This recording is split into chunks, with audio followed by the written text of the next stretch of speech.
পর্যন্ত হসপিটালের সুব্যবস্থা, স্কুলের সুব্যবস্থা, রাস্তাঘাটের সুব্যবস্থা না হবে। সরকারের ট্যাক্স লিছে 17,000 20,000 টাকা করে ট্যাক্স লিছে টোটো লাইসেন্স করতে। আচ্ছা গাইজ, আমি মোহাম্মদ আলীর সাথে মিনার হোসেন, দেখতেই পাচ্ছ। আজকে চলে যাব অনন্তপুর। অ্যাকচুয়ালি যাইনি অনন্তপুরের রাস্তায়, আর আমি জানিও না কোন কোন গ্রাম আছে এই রাস্তাতে। তো মল্লন্দি পার করে আমরা অনন্তপুরের রাস্তায় এখন দাঁড়িয়ে আছি। আশা করছি ভিডিওটা শেষ পর্যন্ত দেখবা। যে মূলত এটা হচ্ছে 3টে গ্রামের মেন রাস্তা। আশুয়া পড়ছে, দিগরি পড়ছে এবং অনন্তপুর, 3টে গ্রামের মেন রাস্তার এই যে অবস্থা, এই যে হাল, আমাদের প্রতিদিনের যে যাতায়াত করতে হয়, এতটা জার্নি, মানে আজকে তো প্রথম এলাম আমি এই রাস্তাতে, কিন্তু এত জার্নি হয়ে গেল মানে বলে বোঝাতে পারবো না। এই যে অবস্থা, এই অবস্থার মধ্যে আমরা প্রতিদিনের দৈনন্দিন জীবন কাটাচ্ছি। কিন্তু তো এসবগুলো সরকারের লক্ষ্য রাখা অবশ্যই দরকার। যাদেরকে আমরা ভোট দিয়ে সরকার বানাচ্ছি, সেই সব সরকার আমাদেরকে এত কষ্ট কেন দিচ্ছে, এত খারাপ রাস্তাতে কেন চলাচল করাবে, সেটাই আমার প্রশ্ন সরকারের কাছে।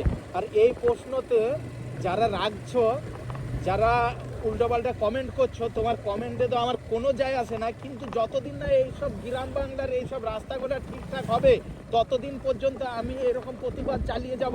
আমি কোনো একটা পার্টির বিরুদ্ধে নয়, আমি পুরো গভর্নমেন্টের বিরুদ্ধে। আমার গভর্নমেন্ট যাকে আমি সিলেক্ট করেছি, এই গভর্নমেন্ট আমার জন্য ভালো হবে বলে, সেই গভর্নমেন্টের কাছে আমার দাবি যে এই সব রাস্তাগুলো, আমাদের গ্রামের রাস্তাগুলো, স্কুলগুলো, হসপিটালগুলো সব ঠিকঠাক করা হোক। এটুকুই আমি চাইবো, তার চেয়ে বেশি কিছু চাই না। আর যে লক্ষ্মী ভাণ্ডার করে চেঁচাচ্ছেও সব, তো লক্ষ্মী ভাণ্ডার 1,000 টাকা দিয়ে কি হয়ে যাচ্ছে, সংসার চলে যাচ্ছে, ঠিক আছে। অনেক মানুষ, দারিদ্র মানুষ আছে, সেই সব মানুষকে দেখ, কিন্তু পুরা জাতিকে, পুরা সমাজকে কেন দিবে? বড় লোকের মানুষেও পেয়েছে, গরিবের মানুষেও পেয়েছে, সেই ফ্যাসিলিটিটা সকলের দরকার নেই। সকলের দরকার আছে বলতে রাস্তাঘাট দরকার আছে, স্কুল দরকার আছে, হসপিটাল দরকার আছে, এই সবগুলো দরকার আছে। আর অসহায় মানুষকে কিছু ডোনেট করুক, সরকার সেটা ডোনেট করুক। আমি বলছি না যে অসহায় মানুষেরও এই লক্ষ্মী ভাণ্ডারের 1,000 টাকা করে কেটে নেওয়া হোক, আমি সেটা বলছি না। আর এই যে 1,000 টাকা দিচ্ছে, এটা সরকারের জেব থেকে দিচ্ছে না, তার নিজস্ব প্রপার্টি বিক্রি করে দিচ্ছে না, আমাদের টাকা নিয়েই কিন্তু আমাদেরকে দিচ্ছে। হ্যাঁ, তাকে আমরা গভর্নমেন্ট চুজ করেছি, সেই কারণে সে আমাদের মাথায় বসে আছে। কিন্তু সেই গভর্নমেন্টকে কেন প্রশ্ন করতে পারবো না, যাকে আমরা সিলেক্ট করলাম? এই যে রাস্তা, এই যে রাস্তার ভাঙলি গোলা, এতেই আমরা বাইক চালাবার জন্য, এতেই আমরা চলাচল করার জন্য আমরা ভোট দিয়েছি কি সরকারকে? আর এখন প্রশ্ন কেন করতে পারবো না? আমি প্রশ্ন করব, অবশ্যই করব। যদি আপনাদের সত্য কথা বলার সাহস থাকে, তাহলে আপনারা এই সব ভিডিও অবশ্যই শেয়ার করবেন এবং সেই সব গভর্নমেন্টের কাছে পাঠিয়ে দেবেন, যেসব গভর্নমেন্টকে আমরা ভোট দিয়েছি। তারপরে এই রাস্তার এই অবস্থা, 3-3টে গ্রামের লোক যাতে যাতায়াত করে, বাইক এতে 20-র বেশি কেউ চালাতে পারবে না। কই আসুক, কত বড় রাইডার আছে, এতে 20, 25, 30-এর উপর চালাবে। বাইক একবারে ভেঙে খসে সব নাট খুলে পালিয়ে যাবে, টোটো ভেঙে খসে পালিয়ে যাবে। যে কোনো গাড়ি আনলে সেই গাড়ি খারাপ হবেই, একদম 100% হবে। এত জঘন্য রাস্তা, তাহলে কেন আমরা বলবো না? আমি জাস্ট বলছি, আমি যে গভর্নমেন্টকে ভোট দিয়েছি, সেই গভর্নমেন্টকে ভোট দেওয়ার একটাই কারণ যে আমার রাস্তা ঠিক হবে, আমার স্কুল ঠিক হবে, আমাদের বাচ্চার ভবিষ্যতে ঠিক হবে। আমাদেরকে কাজ করতে অন্য রাজ্য যেতে হবে না, আমরা এই রাজ্যে, এই পশ্চিমবঙ্গেই কাজ করে খাবো। আমাদের পশ্চিমবঙ্গে কি নেই?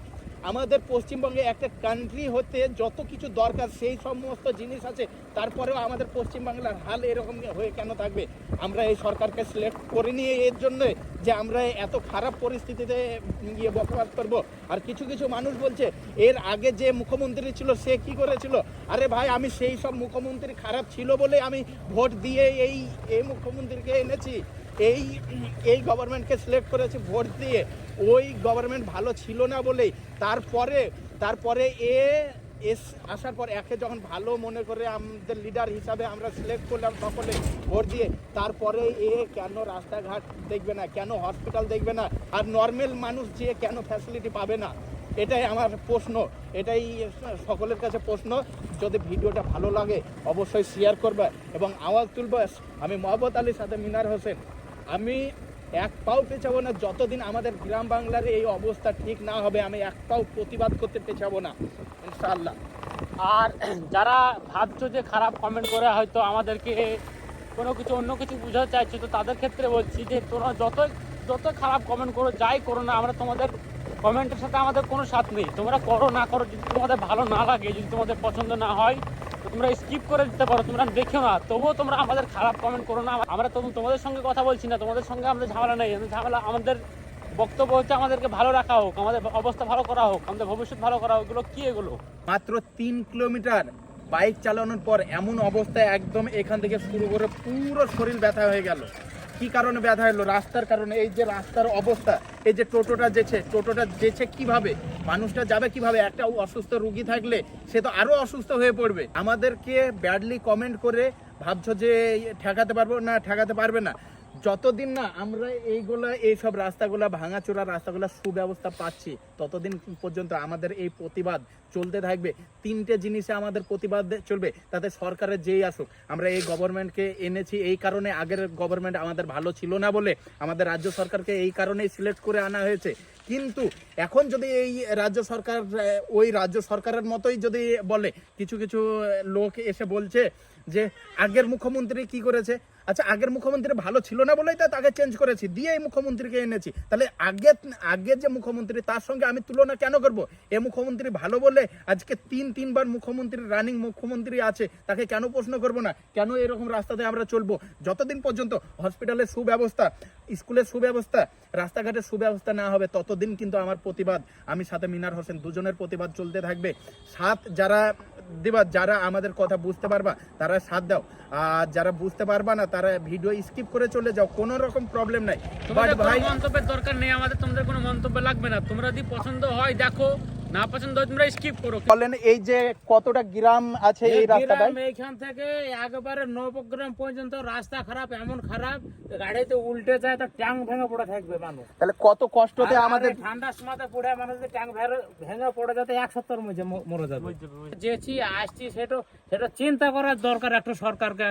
একটা যে আমরা যেন গাড়ি চালাচ্ছি, একটা টোটো, কোনো রাস্তার কোনো নাই খো, ব্যবস্থা নাই, কিছু নাই খো টোটোর। আবার সরকারের ট্যাক্স লিছে 17,000 20,000 টাকা করে ট্যাক্স লিছে টোটোর লাইসেন্স করতে। আচ্ছা, কিছু বলতে পারবে ভাই?